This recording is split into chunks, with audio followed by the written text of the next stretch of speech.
नमस्कार, next 9 news देख रहे हैं आप। मैं हूं आपके साथ तनुज दीक्षित। क्या नीतीश कुमार एनडीए से नाराज है? क्या नीतीश कुमार जल्द एनडीए का साथ छोड़ने वाले हैं और कांग्रेस यानी कि इंडिया गठबंधन की सरकार बनवाने वाले हैं?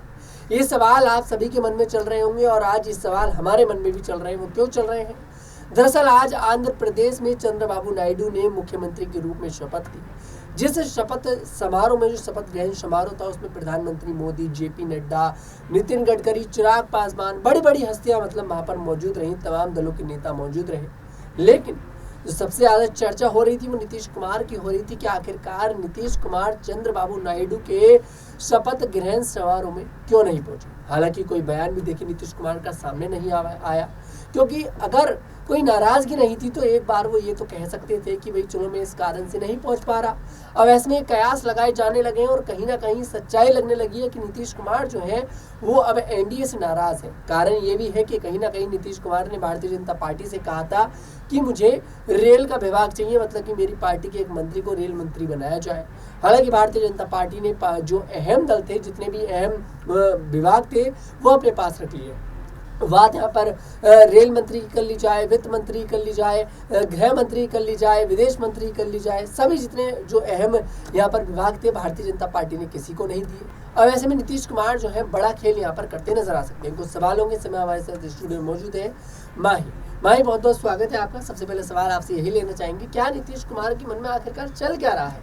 क्योंकि पहले कहा जाता है कि ऑफर मिला इंडिया गठबंधन से, प्रधानमंत्री बना रहा था इंडिया गठबंधन, नहीं गए। अब कहा गया कि भाई बड़ी जिम्मेदारी लेंगे, रेल विभाग इस बार ले सकते हैं, रेल मंत्री अपनी पार्टी के किसी नेता को बनवा सकते हैं। चर्चा थी ललन सिंह जो है वो रेल मंत्री बन सकते हैं, लेकिन रेल विभाग यहाँ पर बीजेपी ने नहीं दिया, सभी विभाग अपने पास रख लिए। आज शपथ ग्रहण समारोह होता है चंद्रबाबू नायडू का, उसमें भी नीतीश कुमार नहीं पहुंचते हैं। हालांकि चिराग पासवान भी वहां नजर आते हैं। तो क्या मान लिया जाए, ये सरकार चलना मुश्किल नजर आ रहा है? 5 साल तक इसी तरह चलना बड़ा मुश्किल दिखाई दे रहा है। क्या नीतीश कुमार पहले ही खेल बिगाड़ देंगे? देखिए तनुज, इसमें अगर आप ये पहले तो आपके सवाल का जवाब दे दो कि सरकार बनना कठिन लग रहा है। वाकई में इसमें कोई दो राय नहीं है। जब हम किसी के साथ गठबंधन में जाते हैं तो हमें सामने वाले के हिसाब से भी सारी चीजें और सारे डिसीजन लेने पड़ते हैं। लेकिन अगर रही चंद्रबाबू नायडू के मुख्यमंत्री शपथ में ना पहुंचने की, तो हो सकता है नीतीश कुमार की कोई और वजह रही हो। क्योंकि आपने देखा होगा कि जब दिल्ली में शपथ ग्रहण हो रहा था तभी नीतीश कुमार बिहार चले जाते हैं, तो हो सकता है किसी निजी कारण की वजह से ना जा पाए हों। और जिस तरीके से इस बार भारतीय जनता पार्टी को खुला समर्थन, चाहे चंद्रबाबू नायडू हो चाहे नीतीश कुमार हो, उन्होंने दिया है।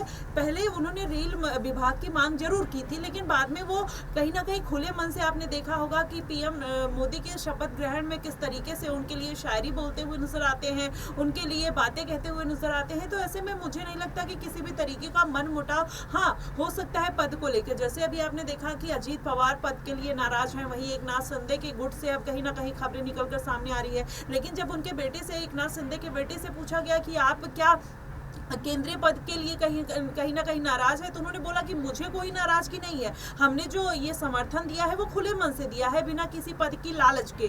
तो कहीं ना कहीं आप ये देखेंगे, अगर ये गठबंधन बना है तो उसमें भी किसी आधार पर भारतीय जनता पार्टी ने इतना बड़ा फैसला नहीं लिया होगा कि नीतीश कुमार इतनी आसानी से नाराज हो जाए और उनकी पार्टी टूट जाए या फिर किसी भी तरीके का उसमें कोई बाधा पड़ते हुए दिखाई दे। जी वाकई में अब देखना दिलचस्प होगा कि आखिरकार आगे चलकर नीतीश क्या करेंगे। लेकिन यहाँ पर सवाल ये भी खड़े हो रहे हैं कि भाई पहले नीतीश कुमार को ऑफर दिया गया था इंडिया गठबंधन से प्रधानमंत्री पद का, लेकिन नीतीश कुमार ने एक्सेप्ट नहीं किया था। वहीं बात अगर करी जाए नीतीश कुमार के राजनीतिक करियर को देखा जाए तो सबसे ज्यादा बिहार में सरकार पलटने में अगर कोई कायम रहा तो वो नीतीश कुमार नजर आए। अब ऐसे में एनडीए की जो गाड़ी इस बार नजर आ रही है वो नीतीश कुमार के हाथ में नजर आ रही है। टोटल 12 सीटें कहा जा रहा है नीतीश कुमार बाजी पलटेंगे, तो शायद और दल भी उनके साथ बाजी पलट सकते हैं। तो क्या आपको लगता है कि इंडिया गठबंधन की सरकार भले ही थोड़े समय बाद बनती नजर आ सकती है आपके लिए? हाँ जी बिल्कुल, इसमें देखिए तनुज, कोई दो राय नहीं है। और जिस तरीके से अभी ये सिचुएशन बनती हुई दिखाई दे रही है, ऐसे में कहा जा सकता है। और इंडिया गठबंधन आप देखेंगे लगातार इसी जद्दोजहद में लगा हुआ है। अभी भी शपथ ग्रहण के बाद भी कहीं ना कहीं इंडिया खेमे में एक हलचल देखने को मिल रही है। लगातार आप देखिए, एकनाथ शिंदे हो या फिर अजीत पवार हो, अजीत पवार अब अपने चाचे की तारीफ करते हुए नजर आ रहे हैं। तो किस तरीके से पूरा माहौल बन रहा है, कहीं ना कहीं वो इंडिया गठबंधन के पक्ष में जाता हुआ दिखाई दे रहा है। तो ऐसे में कह सकते हैं कि इंडिया गठबंधन भी पूरी तैयारी में है किस तरीके से एनडीए गठबंधन की सरकार गिरा दी जाए और फिर उनको पार्टी में या सत्ता में काबिज होने का एक मौका मिल जाए, और उसी तलाश में लगे हुए हैं। लेकिन इतना आसान नहीं है तनुज, आप देखेंगे 22 पार्टियों को मिलाकर एक गठबंधन बना है जिसमें से 234 सीटें हैं। आप देखिए आंकड़ा बहुत बड़ा है, गैप बहुत बड़ा है। अगर चंद्रबाबू नायडू का अब तो किसी भी तरीके का चांस नहीं लगता है, क्योंकि वो मुख्यमंत्री पद की आज शपथ ले चुके हैं, तो और उनके भी कुछ सांसदों को मंत्री बनाया जा चुका है, तो मुझे नहीं लगता कि अब उनकी तरफ से किसी भी तरीके के सांसद के हेरफेर हो सकते हैं। तो देखो तनुज, ऐसा लगता है कि नीतीश कुमार हो सकता है कोई बड़ा खेला कर सकते हैं, क्योंकि नीतीश कुमार इसके पहले भी आप देखेंगे सत्ता में केवल 2 बार आते हैं, लेकिन मुख्यमंत्री पद की शपथ वो 8 से 10 बार ले चुके हैं। तो ऐसे में कहा जा सकता है कि नीतीश कुमार का भरोसा चाहे इंडिया गठबंधन हो चाहे एनडीए गठबंधन हो, दोनों को नहीं है।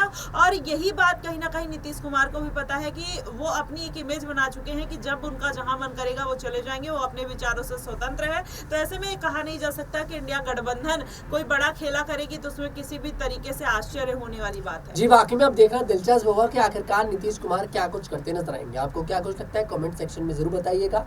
अगर आपको हमारा वीडियो पसंद आया, हमारे वीडियो को लाइक करें, शेयर करें और हमारे चैनल को जरूर सब्सक्राइब करें।